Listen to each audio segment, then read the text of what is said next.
Yeah, so I'm just going to talk a bit about the work of the Red Cross and also with a focus on our work in the Horn. So for those of you less familiar with the Red Cross, as the British Red Cross, we're one of 186 National Society members of the Federation, which is the world's largest humanitarian movement. So this means we're present in 186 countries, so we have huge global presence.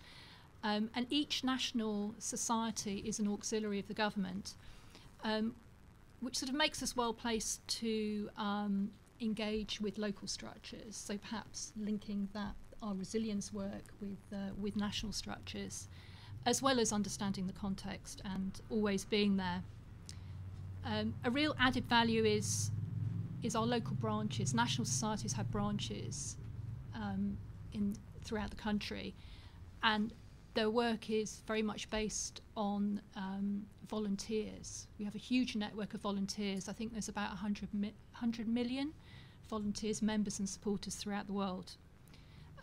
So this means that a lot of our Red Cross work is at the heart of the community. So it makes us well placed to work on longer term resilience building work. And because of this, the Red Cross works at the local level with farmers, with landless poor, with pastoralists, and is able to support them in the longer term.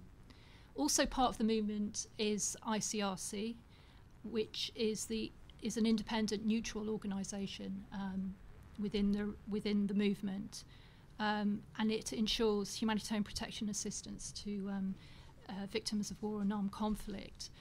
So it's very well placed to work in conflict, and at the moment is working very closely with Somalia Red Crescent in Somalia, in South Central famine-stricken areas where a lot of other agencies are unable to reach. So doing humanitarian work there. Carrying on, in terms of our work in the Horn of Africa, we recently, the Federation Regional Office last year, so it's quite timely, did a review of our responses to food crisis in the region. And this is actually available through ODIapos now. It's called Early Warning Delayed Response, which basically illustrates some of the issues around responding in the Horn. Some of the key issues that came out of that report, which are common to all agencies working in the region, is that, well, one, it's an extremely complex crisis and development context to work in. Politically, it's complex. There's a huge range of local conditions, a huge, vast array of different livelihood groups. We've got pastoralists, we've got farmers, we've got conflict. It's very disaster prone and high extreme poverty in the area. So that makes it challenging to understand and to work in with all that diversity. Also, the report acknowledged the fact that the situation in the Horn is a permanent it's permanent and seasonal crisis. So we're in a similar position this time each year. The last few years, I've been looking at the figures, that the numbers who are in humanitarian need, and it's around 10 million each year. The difference with this year was the situation in Somalia reached a tipping point, and we now have famine, which, as Simon says, we haven't had for a very long time. So it's not always in the news. There needs to be something newsworthy almost to bring it to our attention each year. And there's a real blurring of chronic and acute needs, which makes it a real challenge to communicate and respond to. Another factor is its slow onset nature. So compared to quick onset crises like floods and earthquakes, there's a real sort of lack of pressure and urgency and visibility. And so, again, it's a real challenge sometimes to get interest. And also, we need the resources much earlier on. We need them in the early stages. We have the early warning information that lets us know sort of generally that situation is how it's going to progress over time until the peak of the crisis is reached around this time of the year. But there are early mitigation activities that it's so important to address earlier on in the year, but it's very challenging to get the resources to do that. Also, I think in this crisis, there's been such a large focus on the drought issue, and yet droughts, you know, they're part and parcel of being in the Horn. They're natural and reoccurring. And the issue is that for many people, they're much less able to cope with drought or even the normal dry season. Many pastoralists struggle each year to cope with lack of rains. So, and also there are other issues. We've got the food price crisis, we've got conflict. So, but there seems to be a lot of focus on drought as though it's something that's just happening that year, whereas it's a much longer term vulnerability issue. And then as institutions, I think all of humanitarian institutions have internal challenges and pressures. It's very difficult sometimes within organisations to balance the need for visibility, large-scale, large responses, that humanitarian responses, relief responses that require a lot of resources, when actually we're all very clear that what we need are longer-term resilience-building activities that cost a lot less, but they're just much less resources and they are much less visible to us. So all of those issues were highlighted in the review with the Federation review on Horn response.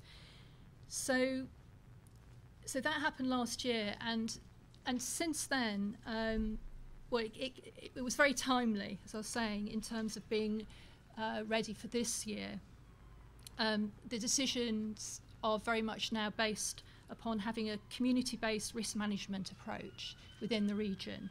So, and that's based on integrating different sectors: food security, nutrition, health, wash and shelter, and building upon the national society's strength. I mean, the unique thing about the Red Cross is our national societies in the region and our branches and our volunteers. So it's really trying to have a bit of a longer term strategy to build on those strengths, to build the capacities of our national societies, and particularly prioritising branch development where that's appropriate, so that we can build on our volunteer base to do longer term resilience activities. So in terms of this year's response, we had some early appeals from Somalia Red Crescent and Kenya Red Cross, for example, that involved some early mitigation activities. We had the Kenya Red Cross had some destocking of livestock in Kenya as mitigation activities, as well as emergency and longer term activities to support agriculture and livelihoods. So that's what's been going on in the Horn. I also want to talk very briefly about some of the work that the British Red Cross does with its longer-term national society partners to build resilience and to improve food insecurity. We have a longer-term partnership with the Lesotho Red Cross, and I just visited there recently, their programme in Lesotho. Now, Lesotho is a good example of a place that suffers from chronic food insecurity. It has all the classic vulnerabilities, the underlying issues to hunger. So we've had population pressure. It's a tiny country in the middle of South Africa, for those of you who don't know, but it's a tiny country. The population has increased tremendously. So there's an increased pressure on the natural resources that people's livelihoods are very much dependent upon as farmers and livestock keepers. And as a consequence, and also as a consequence of poor farming practices, there has been a lot of environmental degradation, including the soil. The yields have gone down. And so Lesotho is a country that's changed from being largely self-sufficient in food in the 70s to a country that has to import the majority of its food with small farmers only producing about 25% of the food that they need each year. It's also extremely disaster prone. I was there a couple of weeks ago and we just avoided the snow up in the mountains. So it has extremes of temperatures and suffers shocks like snowstorms, hailstones, floods, droughts. So very disaster prone, and also it has the problem of one of the highest prevalence of HIV as well. 23% of the population are HIV positive.